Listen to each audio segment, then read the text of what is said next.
नमस्कार, अपन समाचारमा स्वागत छ। अब समाचार विस्तारमा। राष्ट्रपति रामचन्द्र पौडेलले आगामी आर्थिक वर्ष 2081-82 को सरकारको नीति तथा कार्यक्रम प्रस्तुत गरेका छन्। राष्ट्रपति पौडेलले मंगलबार संघीय संसदको संयुक्त बैठकलाई सम्बोधन गर्दै सो नीति तथा कार्यक्रम प्रस्तुत गरेका हुन्। मंगलबार नै मन्त्री परिषदको बैठकले उक्त नीति तथा कार्यक्रम पारित गरेको थियो। नीति तथा कार्यक्रम मार्फत सरकारले केही महत्त्वपूर्ण र महत्वाकांक्षी योजनाहरू घोषणा गरेको छ। सरकारले प्रधानमन्त्री छोरी आत्मनिर्भर कार्यक्रम सञ्चालन गर्ने भएको छ। राष्ट्रपति रामचन्द्र पौडेलले महिलालाई आर्थिक रूपमा सक्षम, सबल र सक्षम बनाउने सो कार्यक्रम सञ्चालन गर्न लागि बताउनु भएको छ। त्यस्तै सरकारले घर जग्गा कारोबारलाई व्यवस्थित गर्न र जमिनको मूल्याङ्कन प्रणाली व्यवस्थित गर्न आवश्यक कानुनी तथा संरचनागत सुधार गर्न घोषणा गरेको छ। सरकारले जल यातायात सुरु गर्न घोषणा गरिएको छ। सुनकोशी तथा नरायणी नदीमा टर्मिनल सहितको जल यातायात सञ्चालन गर्ने राष्ट्रपति पौडेलले घोषणा गर्नुभएको छ। त्यस्तै सरकारले सिप बिना वैदेशिक रोजगारीमा जाने व्यवस्था अन्त्य गर्न घोषणा गरेको छ। प्रणालीबाट सुरक्षित रूपमा वैदेशिक मुद्रामा भुक्तानी हुने व्यवस्था मिलाइनेछ।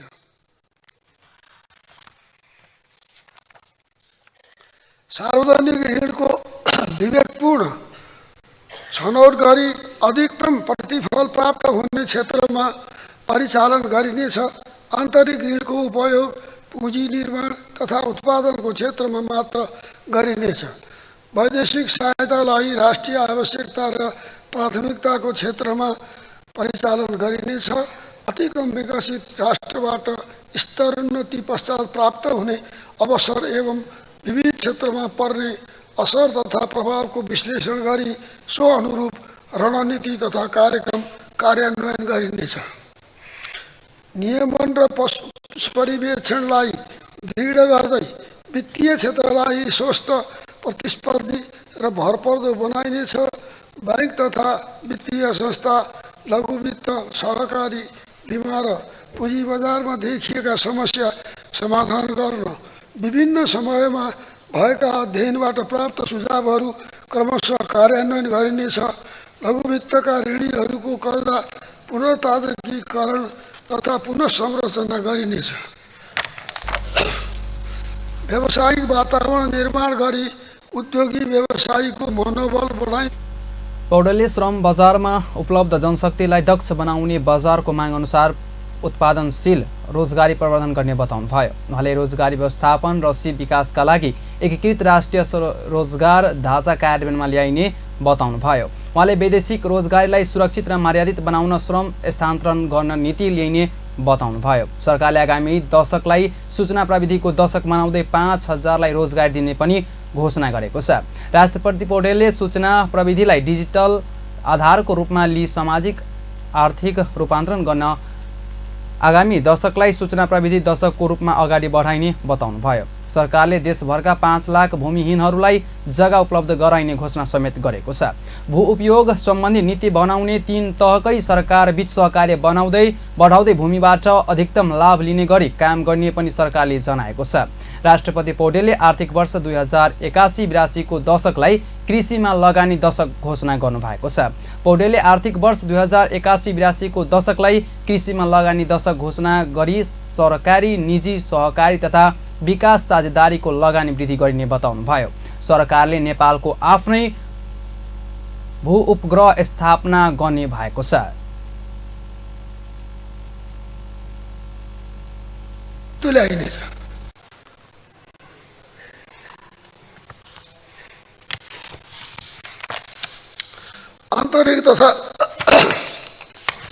आन्तरिक तथा बाह्य लगानीको वातावरण सुधार र क्षेत्र विस्तार गर्न थप कानुनी तथा संरचनागत व्यवस्था गरिनेछ। निजी पुँजी आकर्षित गर्न थप कानुनी प्रबन्धसहित विकास वित्तका नवीनतम उपकरण परिचालन गरिनेछ।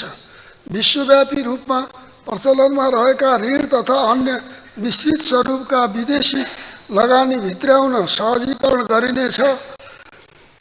आगामी आर्थिक वर्ष नेपालको कन्ट्री रेटिङ सम्पन्न गरिनेछ। स्वचालित डिजिटल प्रणाली कार्यान्वयनमा ल्याई स्वदेशी तथा विदेशी लगानी स्वीकृति प्रक्रियालाई सरल, सहज र अनुमान योग्य बनाइनेछ। सहकारी संस्थाहरू स्थापनाको उद्देश्य अनुरूप सञ्चालन हुनुपर्ने व्यवस्था गरिनेछ। सहकारी नीतिलाई समयानुकूल बनाइनेछ। सहकारी संस्थाको सघन परिवेक्षण र नियमनका लागि विशिष्टीकृत नियामक निकाय स्थापना गरिनेछ। सहकारी बचत तथा कर्जा सुरक्षण कोष, सहकारी कर्जा सूचना केन्द्र र सहकारी कर्जा असुली न्यायाधिकरण मार्फत सहकारी क्षेत्रको बचत तथा लगानीको सुरक्षा गरिनेछ। त्यसैगरी सरकारले प्रहरी कर्मचारीको सेवा निवृत्त हुने अवधि पुनरावलोकन गरी बढुवा प्रणालीलाई अनुमान योग्य बनाउने भएको छ। सरकारले सहकारी संस्थाको सुविवेचन र नियमनका लागि विशिष्टकृत नियामकन निकाय स्थापना गर्ने भएको छ। त्यस्तै सरकारले शिक्षा तथा कर्मचारीले राजनीतिक दलको सदस्य हुन नपाउने कानुनी व्यवस्थाको पूर्ण रूपमा कार्यान्वयन गर्न जनाएको छ। सरकारको आगामी आर्थिक वर्षको नीति तथा कार्यक्रममा सरकारी सामुदायिक तथा संस्थागत शिक्षालयका प्राध्यापक, शिक्षक वा कर्मचारीले राजनीतिक दलको सदस्य हुन नपाउने कानुनी व्यवस्थाको पूर्ण कार्यान्वयन गर्ने उल्लेख गरिएको हो। सरकारले आगामी आर्थिक वर्ष 1000 जना युवालाई स्टार्टअप व्यवसाय सञ्चालन गर्न सहुलियत कर्जा दिने भएको छ।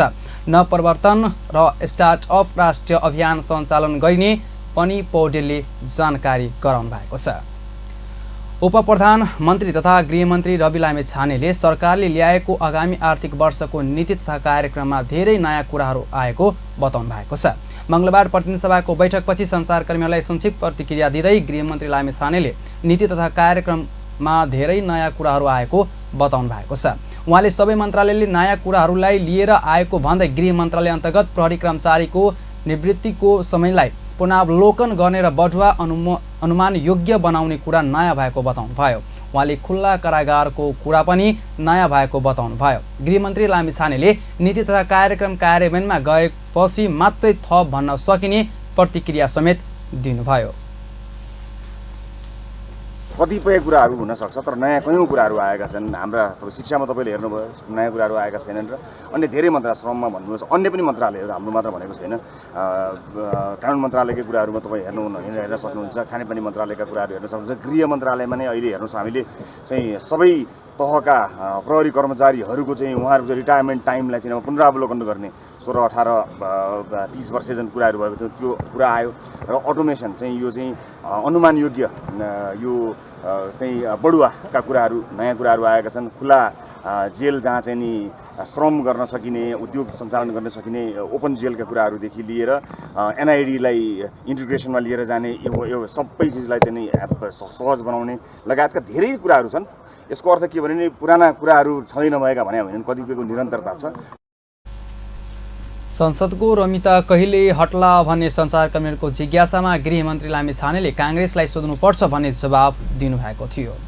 प्रमुख प्रतिपक्ष दल नेपाली काङ्ग्रेसका प्रमुख सचेतक रमेश लेखकले सरकारले ल्याएको आगामी आर्थिक वर्षको नीति तथा कार्यक्रम परम्परागत भएको टिप्पणी गर्नुभएको छ। उहाँले यसले राष्ट्रिय तथा अन्तर्राष्ट्रिय क्षेत्रका सहकारी लगायतका मुद्दालाई समेत सम्बोधन गर्न नसकेकाले यसले कुनै नयाँ उत्साह भर्न नसकेको उहाँको जिकिर थियो। मंगलबार सरकारको नीति तथा कार्यक्रम प्रस्तुत भए लाग्दै प्रमुख सचेतक लेखकले सञ्चारकर्मी माझ कुनै नयाँ कुरा, कुनै नयाँ उत्साह भर्न नसकेको बताउनु भयो। उहाँले सहकारी ठगीलाई कारबाही गर्ने, देशको सङ्कुचनमा रहेको आर्थिक अवस्थालाई उस्काने तथा रुसी सेनामा रहेका नेपालीहरूलाई फिर्ता गर्ने लगायतका विषयमा पनि नीति तथा कार्यक्रममा केही उल्लेख नभएको भन्दै असन्तुष्टि व्यक्त गर्नुभयो। कसरी उकास्ने, कसरी विकास गर्ने, कसरी विस्तार गर्ने भन्ने कुनै ठोस योजना यो नीति कार्यक्रमले ल्याउन सकेको छैन। अहिले हामीले निरन्तर एउटा मुद्दा उठाइराखेका छौँ, लाखौँ जनताका करोडौँ रुपियाँ सहकारीमा बचत गरेका रकमहरू हिनामिना वाचन, दुरुपयोग वाचन, अपचलन भएको छ, ठगी भएको छ। प्रमुख सचेतक लेखकले सरकारको नीति तथा कार्यक्रममा उत्साह भर्ने खालको कुनै पनि कार्यक्रम नभएको बताउनुभयो। पूर्व अर्थमन्त्री डाक्टर प्रकाशन महतले सरकारले ल्याएको नीति तथा कार्यक्रम पुरानै ढाँचाबाट आएको टिप्पणी गर्नुभएको छ। मङ्गलबार सरकारको नीति तथा कार्यक्रम प्रस्तुतपछि सञ्चारकर्मीहरूसँग कुराकानी गर्दै उहाँले यस्तो बताउनु भएको छ। उहाँले प्रतिपक्षले लामो समयदेखि उठाएका माग र सर्वसाधारणको मागलाई सम्बोधन गर्ने गरी कार्यक्रम नआएको बताउनुभयो। उहाँले विगतको जस्तै लामो कार्यक्रम आएको बताउनुभयो। उहाँले कार्यक्रममा सरकारले भन्न केही पनि नछोडेका तर लागू हुने कार्यक्रम केही नभएको दावी गर्नुभयो। उहाँले नीति तथा कार्यक्रम महत्त्व दिएर छलफल गर्नुको कुनै अर्थ नदेखिएको बताउनुभयो। उहाँले कार्यक्रममा सुशासन र भ्रष्टाचारलाई उन्मुक्तिका कुरा गरेर पनि भनाइ र गराइ फरक रहेको बताउनुभयो। उहाँले नीति तथा कार्यक्रमले आगामी बजेट वितरण र कार्यकर्तामुखी बजेट आउने अभ्यास गरेको देखिएको बताउनुभयो। विषयलाई चाहिँ सरकारले चाहिँ केही पनि भएको छैन जसरी व्यवस्था गरिराखेको छ भनेपछि नीति कार्यक्रममा जुन चाहिँ सुशासन भ्रष्टाचार मुक्तिको कुरा गरेको छ त्यसको कुनै अर्थ छैन। अहिले सम्पूर्ण यो चाहिँ राज्य संरचनाहरूको चाहिँ दुरुपयोग भइराखेको छ। त्यसलाई चाहिँ अनुशासनमा ल्याउने कुरालाई चाहिँ समाप्त पाइ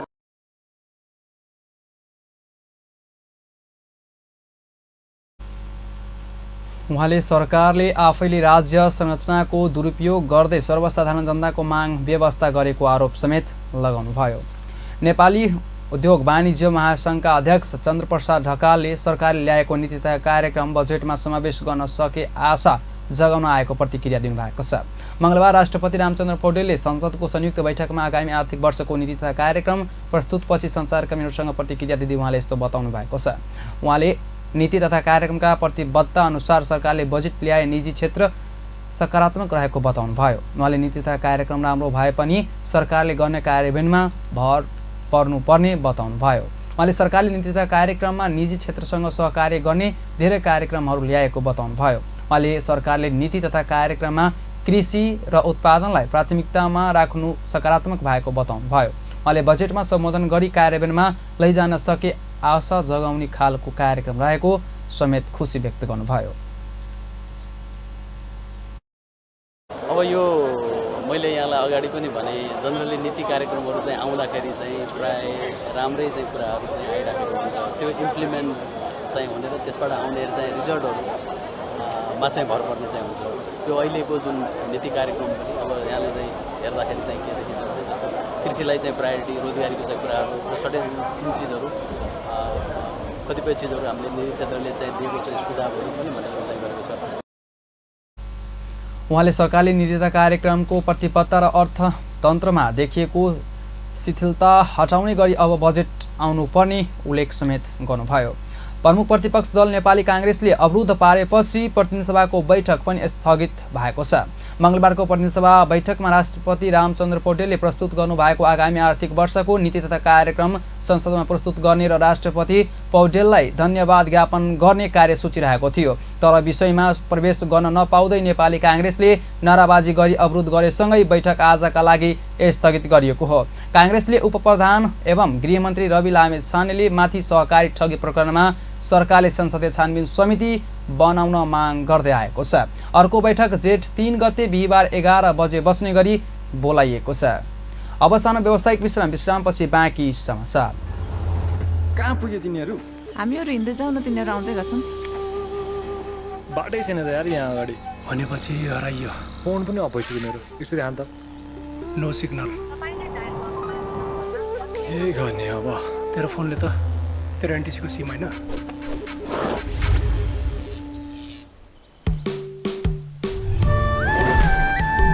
जो जहाँ भए पनि सधैँ सँगै नेपाल टेलिकम। काठमांडू के पैराडाइज मेन पावर अब अपने जनकपुर धाम में वैदेशिक रोजगार के लिए संपूर्ण कार्य करे वाला Saudi, Qatar, Dubai, Malaysia, Kuwait लगायत संपूर्ण देश सब में गारंटी के साथ पठावा वाला, अपने के कहल बमोजिम के सैलरी में गारंटी के साथ विदेश पठावा वाला एकमात्र भरोसेगर कंपनी अब अपने जनकपुर धाम में पैराडाइज मेन पावर। आप विदेश जाए के लिए करावा वाला संपूर्ण कार्य सब के लिए काठमांडू ने जाए पड़त अपने जनकपुर धाम में आबि गेल पैराडाइज मेन पावर। जाए के लागि आम पब्लिक सब के काठमाडौँ जाकर घंटों लाइन में लाग पड़े इंटरव्यू के लगी और 10-15 हजार रुपये खर्चा हो अब काठमाडौँ नहीं जाए पड़ती मेन पावर अपने से जनकपुर के भवनपुरा में आ गए पैराडाइज मेन पावर में इंटरव्यू सहित के एकदम गारंटी के साथ में विदेश पठाने के काम हो रहा है। विस्तृत जानकारी के लिए संपर्क करी paradise international private limited, branch office Janakpur Dham, Bhramarpura Chowk, परिक्रमा सड़क। Contact 9801-25430, ISO 9001-2000 certified. Uncle shopping list results आयो रे, अब के पढ्छौ? डाक्टर बन्छु। बेस्ट कलेजेसमा एप्लाई गरेकी छु। सबै कलेज उस्तै होइनन् र? हेरोल पनि त सबै उस्तै देखिन्छन् नि। त्यही पनि तपाईले मलाई बेस्ट नै दिनुभयो नि। म पनि आफ्नो लागि बेस्ट नै रोज्न चाहन्छु। प्याराशुट एडभान्स्ड, बेस्ट रोज्नेहरूका लागि। यो 3 तहसम्म गई कपाललाई बनाउँछ भित्रैबाट बलियो, चम्किलो र सुन्दर। प्याराशुट एडभान्स्ड मेरो लागि बेस्ट। विश्रामपछि पुनः समाचारमा स्वागत छ। अब बाँकी समाचार। सरकारले 16औं पञ्चवर्षीय योजना पारित गरेको छ। मंगलबार सिंहदरबारमा बसेको मन्त्री परिषदको बैठकले 16औं पञ्चवर्षीय योजना पारित गर्ने निर्णय गरेको हो। बैठकपछि सञ्चारकर्मीहरूसँग बैठकका निर्णय जानकारी गराउँदै सञ्चार तथा सूचना प्राविधि मन्त्री एवं सरकारका प्रवक्ता रेखा शर्माले सरकारले विभिन्न चरणमा छलफल भएर 16औं योजना पनि पारित गर्ने निर्णय गरेको बताउनु भएको छ। त्यस्तै सरकारले राष्ट्रपति रामचन्द्र पौडेलले संघीय संसदको संयुक्त बैठकमा प्रस्तुत गर्नुहुने आगामी आर्थिक वर्ष 2081-82 को नीति तथा कार्यक्रम पनि पारित गर्ने निर्णय गरेको बताउनु भयो। आह्वान नीति कार्यक्रम प्रस्तुत गर्न जुन बैठक आह्वान गर्नुभएको थियो त्यस नीति कार्यक्रमको सन्दर्भमा छलफल भयो र नीति कार्यक्रम हाम्रो मन्त्री परिषदको बैठकले पारित गर्यो। पहिलो एजेन्डाको रूपमा त्यो भयो। त्यसपछि सँगसँगै हाम्रो यो आर्थिक वर्षको अगावै जुन 16औं पञ्चवर्षीय योजना छ, राष्ट्रिय योजना आयोग सहितको सरकारको तर्फबाट आज 3 बजे राष्ट्रपति पौडेलले संघीय संसदको संयुक्त बैठकमा सरकारको आगामी आर्थिक वर्षको नीति तथा कार्यक्रम प्रस्तुत गर्नुभएको थियो। नेकपा एकीकृत समाजवादीका अध्यक्ष एवं पूर्व प्रधानमन्त्री माधव कुमार नेपालले इतिहासका प्रत्येक भोगाईहरू लेखेर राख्न आवश्यक रहेको बताउनु भएको छ। मंगलबार काठमाडौँमा आयोजित नेपालको कम्युनिस्ट आन्दोलनमा माधव कुमार नेपाल पुस्तक विमोचन समारोहमा बोल्दै उहाँले यस्तो बताउनु भएको छ। उहाँले जीवनका कुराहरू राम्रोसँग नोट नगरे जीवनसँगै सकिने र अर्को पुस्ताका लागि जानकारी पाउन कठिन बन्ने बताउनु भयो। उहाँले सबैले इतिहासका भोगाईहरूलाई टिपेर राख्न सुझाव दिनुभयो। उहाँले छिटै नै नेकपा विभाजन र नेकपा एकीकृत समाजवादी पार्टी निर्माणको बारेमा लेखिएको पुस्तक आउन लागेको भन्दै त्यस पुस्तकले विभाजन र पार्टी निर्माणको बारेमा सबै स्पष्ट पार्ने उल्लेख गर्नुभयो। सबै पात्रहरूलाई भन्न चाहन्छु कि इतिहासका प्रत्येक घटनाक्रमको बारेमा आफूले देखेका, लागेका, अनुभूत गरेका, भोगेका यी सबै कुराहरू लेखेर राख्नु आवश्यक छ। यस सन्दर्भमा डकुमेन्ट्सहरूको पनि त्यत्तिकै ठुलो महत्त्व छ। अब छिटै नै आज भोलिमा एउटा अर्को किताब आउँदैछ। त्यो किताब अहिले हाम्रो पार्टीको निम्ति सबभन्दा बढी जरुरी छ। त्यो बेलामा यो नेकपा एकीकृत समाजवादी सो क्रममा अध्यक्ष नेपालले आफ्नो राजनीतिक अनुभवका विभिन्न भोगाईहरूको बारेमा पनि स्मरण गराउनु भएको थियो। नेकपा एकीकृत समाजवादीका अध्यक्ष माधव कुमार नेपालले पार्टीभित्र भ्रष्ट प्रवृत्ति देखिएको बताउनु भएको छ। मंगलबार पार्टीको केन्द्रीय कमिटी बैठकलाई सम्बोधन गर्दै अध्यक्ष नेपालले पार्टीभित्र भ्रष्ट प्रवृत्ति देखिएको बताउनु भएको छ। उहाँले पार्टीभित्र भ्रष्टीकरण र पदलो लुप्तकाको प्रवृत्ति खतरनाक रूपमा देखा परेको भन्दै यस्तो अवस्था रहेमा आफूहरूलाई कसैले विश्वास नगर्ने बताउनु भएको छ।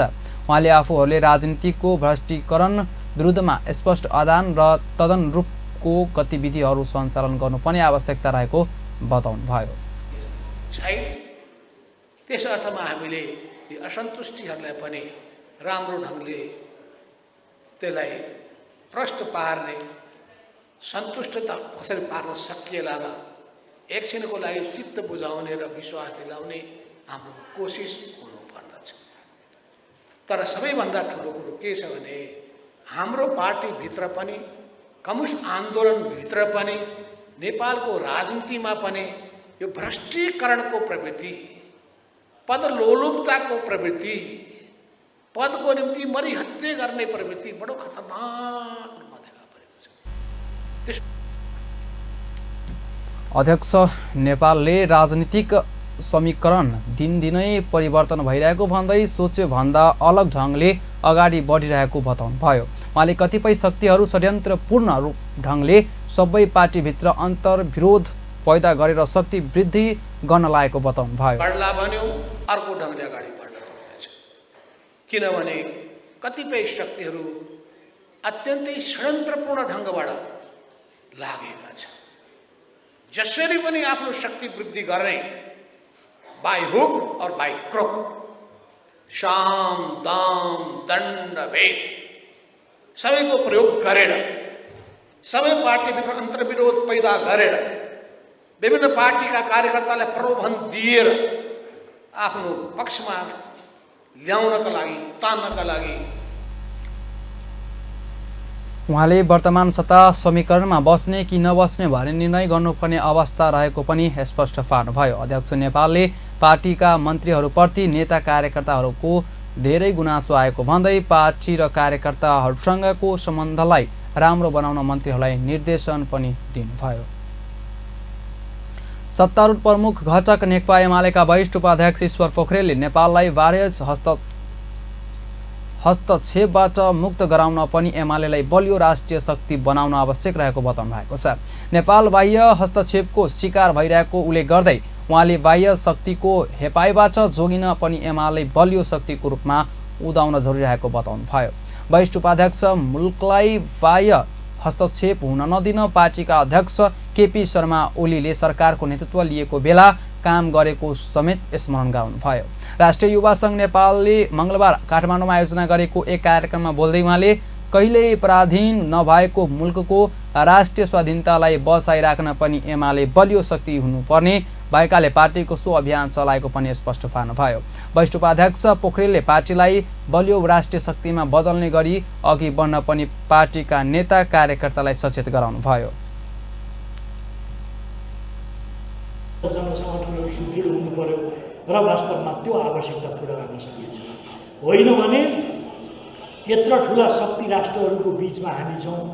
हाम्रा पुर्खाहरूले हाम्रो देशलाई बनाए, बचाए। कहिले गुलाम भएन कुनै देशको यो हाम्रो देश, कसैको पराधीन हुनु परेन। तर अहिले जस्तो हालत छ त्यो हालतलाई नबदल्ने हो भने हामीलाई विदेशीले हेप्ने, छिमेकीले हेप्ने, सिद्ध्याउने।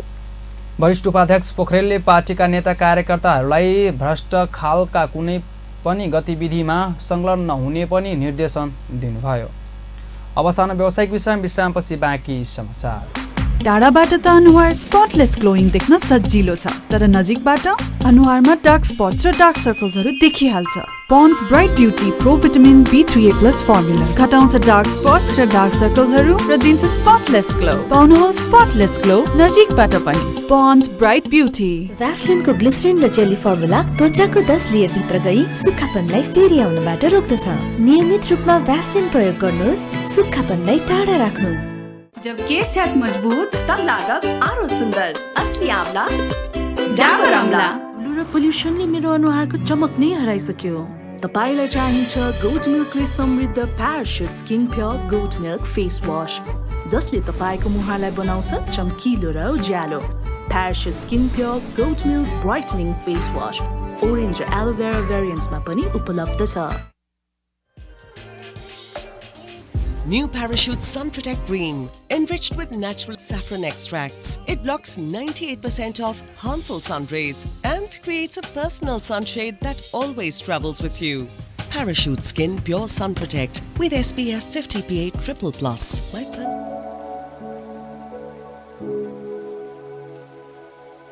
विज्ञान र प्रविधिको विकास सँगसँगै यो सम्पूर्ण विश्व नै एउटा सानो गाउँ जस्तो भएको छ। यो ग्लोबलाइजेसनको एउटा प्रभाव हो। त्यसमा एउटा मुख्य देन भनेको चाहिँ यो हाम्रो अहिलेको इन्टरनेट, यो सोसल मिडियाहरूको कारणले त्यस्तो भएको छ। तपाईँ हामीले कुनै पनि कुरा सोसल मिडियामा हाल्ने बित्तिकै विश्वका हरेक कुनामा बसेको मान्छेले सजिलै देख्न, पढ्न र रियाक्ट गर्न, कमेन्ट गर्न सक्ने अवस्था छ। यो सूचना र प्रविधिमा आएका यो परिवर्तनले गर्दाखेरि चाहिँ सोसल मिडियामा भएका कुराहरू एकछिनमै सबैतिर पुग्ने, यसको मिडिया कभरेज र पपुलेसन कभरेज एकदम ह्युज हुने भएको हुँदाखेरि चाहिँ कुनै पनि कुराहरू मिडियामा राख्नुभन्दा अगाडि मान्छेले धेरै सोच विचार गरेर मात्र राख्नुपर्ने हुन्छ।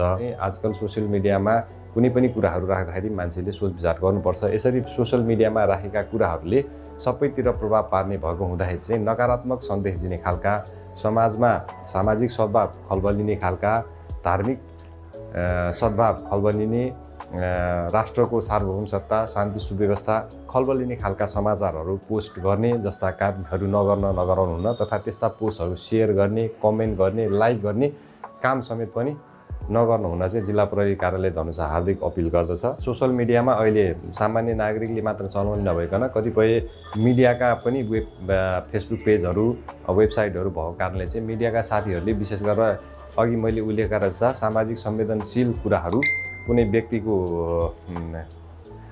व्यक्तिगत जीवनसँग रिलेटेड गोप्य कुराहरू, यस्ता कुराहरूको बारेमा समाचार सम्प्रेषण गर्दाखेरि चाहिँ तथ्यगत रूपमा बुझी पुष्टि भइसकेको कुराहरू मात्र सम्प्रेषण गर्नुमा हार्दिक अनुरोध समेत गर्दछु। त्यो समयमा कुनै पनि व्यक्तिमाथि आफ्नो रिस पोख्नु छ, आफूलाई लागेको असन्तुष्टि पोख्नु छ भने मान्छेले सजिलो उपायको रूपमा फेस टु फेस भन्न सक्दैनन् अनि त्यसपछि अनलाइन मिडियाहरूमा पोस्ट गर्छन्, अनलाइन मिडियामा गाली गर्छन्, अश्लील कुराहरू लेख्छन्, इभन गलत र भ्रामक समाचारहरू पनि सम्प्रेषण गरिरहेको हुन्छ। यस्तो अवस्थामा कोही कसैमाथि यस्तो अपराध हुन गएको छ भनेदेखि कृपया तपाईँहरूले त्यसमा केही नगरिकन सिधै प्रहरीमा सम्पर्क गर्ने, नजिकको प्रहरी कार्यालयमा सम्पर्क गर्ने अथवा हाम्रो हटलाइन 100मा फोन गर्ने।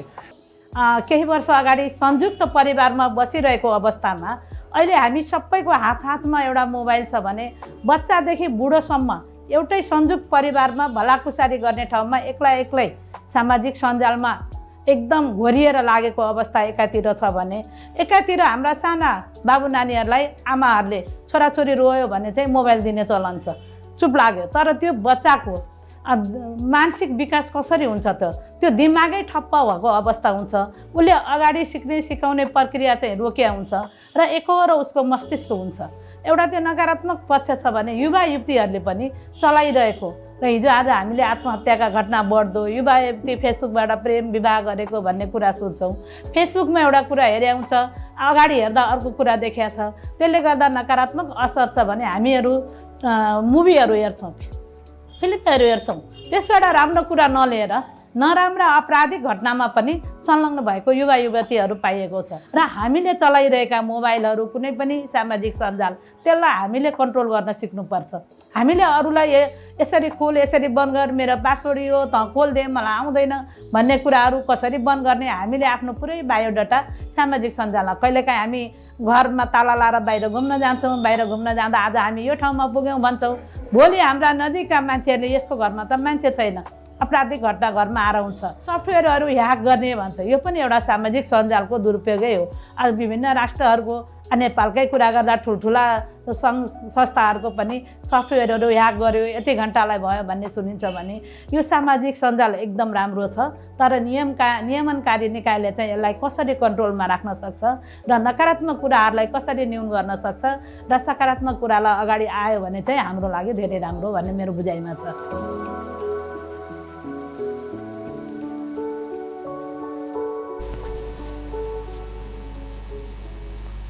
विश्रामपछि पुनः समाचारमा स्वागत छ। अब बाँकी समाचार। सूर्य सिमेन्टका टिपरहरूले क्षमताभन्दा बढी चुनढुङ्गा बोकेर दुर्घटनाको जोखिम बढाउनुको साथै सडक बिगार्न थालेपछि मिर्चियाका स्थानीयवासी आक्रोशित भएका छन्। सोमबार राति क्षमताभन्दा बढी चुनढुङ्गा बोकेर आएका टिपरहरूलाई सिराहाको मिर्चियाका स्थानीयवासीले सूर्य सिमेन्टको मुख्य गेटमै चुनढुङ्गा खसाल्न लगाएका हुन्। आक्रोशित स्थानीयवासीले चुनढुङ्गाबाट कम्पनीको मुख्य द्वार नै बन्द गराइदिएका छन्। टिपरको ओभरलोडले सडक जीर्ण भएपछि अन्य सवारी चलाउने नसकिने अवस्था भएको स्थानीयवासीहरूको गुनासो छ। सिमेन्ट उद्योगका कारण प्रदूषण बढेको स्थानीयवासीहरूको स्वास्थ्यमा प्रतिकूल असर परेको पनि स्थानीयहरूको आरोप छ। गरिरहेछ, कामदारहरूले पनि मिचेर चाहिँ काम गरिरहेको हुन्छ। यो गर्दाले हामीहरू चाहिँ बारम्बार सम्झौता गरेर पनि सिडिओ कार्यालयसम्म चाहिँ निवेदन पठाएर पनि उहाँलाई पनि चाहिँ मिचेर चाहिँ यिनीहरूले कल कारखाना चलाइरहेछ। छेउमा जति यहाँका बोटहरू छन्, पहिले एउटा बोटमा 200 केजी 300 केजी 400 केजी यहाँ फल्थ्यो। त्यही बोटमा यो सौर्य सिमेन्ट निर्माण हुँदा पश्चात अहिले त्यो बोटमा कालो पुरै पाता हुन्छ नि, आँपको पाता पुरै कालो, फल पनि कालो, फल पनि लाग्दैन। हामी एकदम पीडित छौँ। चाहिने आफ्नो कारोबार त चलाइरहेछ, तर कारोबार चलाउनु भने क्योंकि पब्लिकलाई दुःख दिनु त भएन। यो टिपर आतङ्क चाहिने दिनानुदिन बढ्दै गइरहेको छ। ढुङ्गा चाहिने त्यहाँ खानीबाट ल्याउँछ अनि डेली 1 दिन 2 दिन भयो त छोडिदिने हो। डेली दिनानुदिन सधैँ यसरी सडक जाम गरेर 3-4 घन्टा 5 घन्टा अनि हर्न बजाइ गर्छ। एम्बुलेन्स आयो भने छिर्न पनि गाह्रो हुन्छ।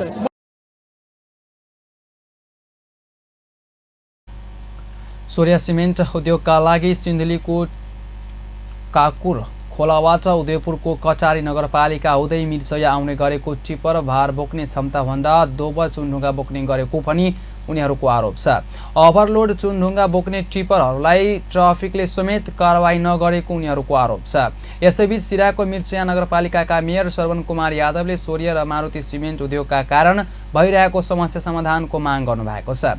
मङ्गलबार मिर्सयामा भएको अखिल नेपाल किसान महासङ्घ क्रान्तिकारी केन्द्रीय मध्य प्रदेशको प्रथम भेलामा मेयर यादवले यस्तो माग गर्नुभएको हो। मिर्सया चौकको पश्चिममा रहेको सौर्य र पूर्वमा रहेको मारुति सिमेन्ट चुनढुङ्गा बोक्न प्रयोग गर्दै आएको टिपरहरूका कारण यस क्षेत्रको जनजीवन अस्तव्यस्त बनाएको उहाँले बताउनु भएको छ। उहाँले मिर्सयामा यी उद्योग तथा यसका टिपरहरूका कारण धुवाँ धुलो बढेको, प्रदूषण बढेको, सर्वसाधारणको स्वास्थ्यमा प्रतिकूल असर परेको र आप लगायत कृषि क्षेत्रमा बाली नाली असर पारेको बताएका छन्।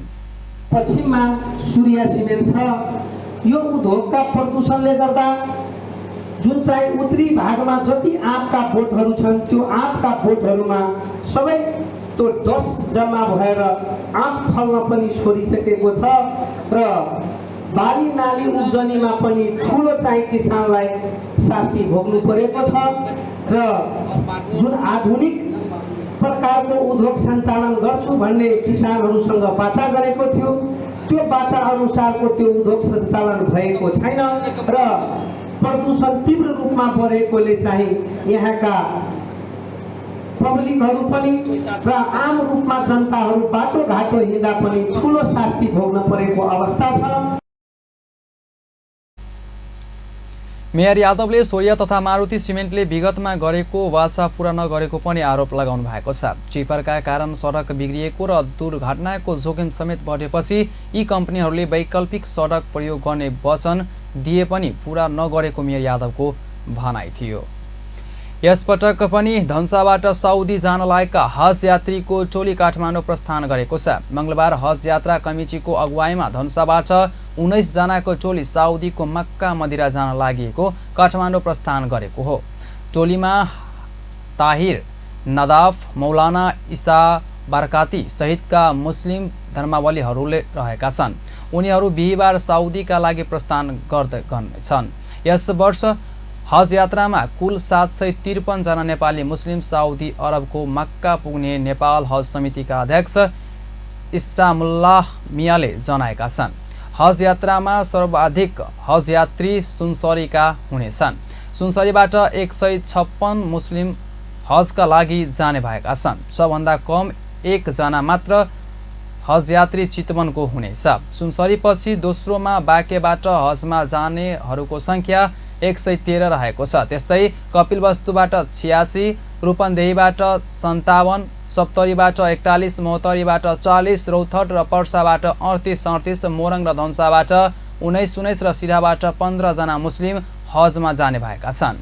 यसपालिको हजमा 12 र गोर्खाबाट 13, काठमाडौँबाट 11, अर्धखाँचीबाट 10, स्याङ्जा र बर्दियाबाट 8, दाङ र नवलपरासी पश्चिमबाट 7, सर्लाही, पाल्पा र तनहुबाट 6, झापाबाट 5, कास्की र सुर्खेतबाट 4 जना, कैलाली, मकवानपुर र पर्वतबाट 2 र चितवनबाट 1 जना मुस्लिम हज यात्रामा जाने भएका छन्। यसका अतिरिक्त जिल्ला उल्लेख नभएका 8 जना हज समिति सदस्य, 2 जना चिकित्सक र युएई दूतावासको सहयोगमा 6 जना मुस्लिम हज यात्रामा जाने भएका छन्।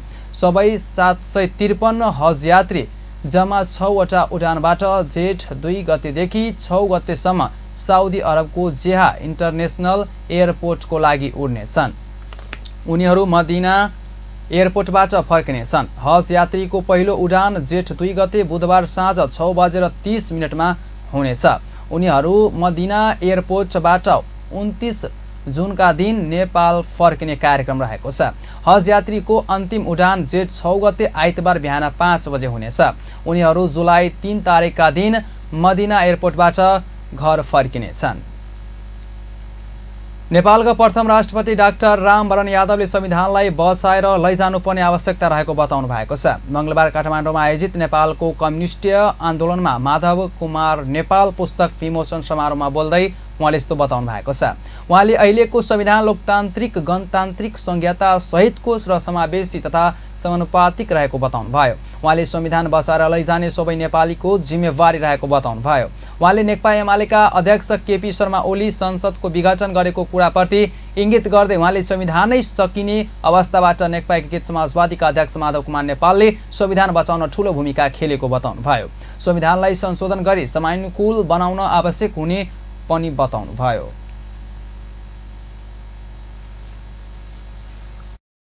संविधान हामीले त्यत्रो सङ्घर्षको उपलब्धि त्यो मलाई लाग्छ कि त्यो 7 सालदेखि 46 साल 62-63 तिनटै सङ्घर्षको तिनटै जुन नेपालीहरूले बलिदान गरे यत्रो लामो सङ्घर्ष गरे त्यसपछि जुन संविधान लिएर आयौँ त्यो संविधान लोकतान्त्रिक छ, गणतान्त्रिक छ, संहिता सहित छ, समावेशी छ, समानुपातिक छ।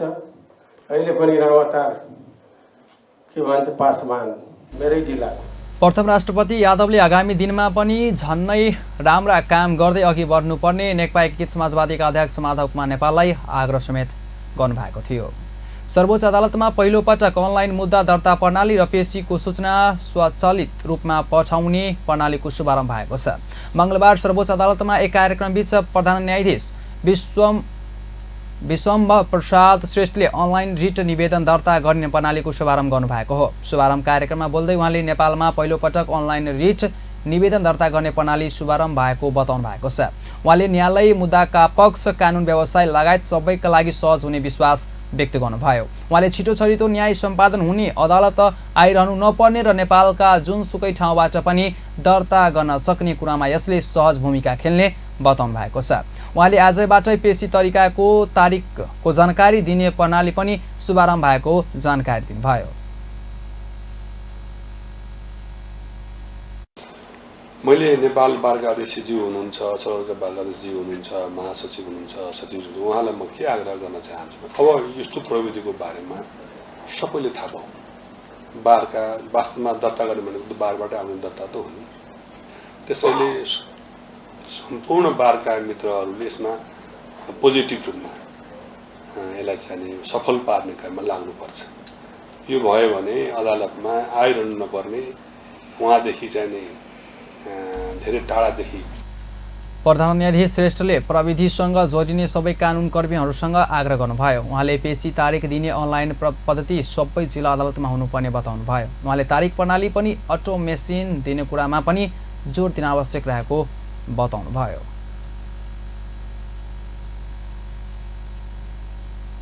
हस्त अहिलेलाई यतिकै पल पल खबर तेज नजर हेर्नुको लागि अपन टेलिभिजन नमस्कार।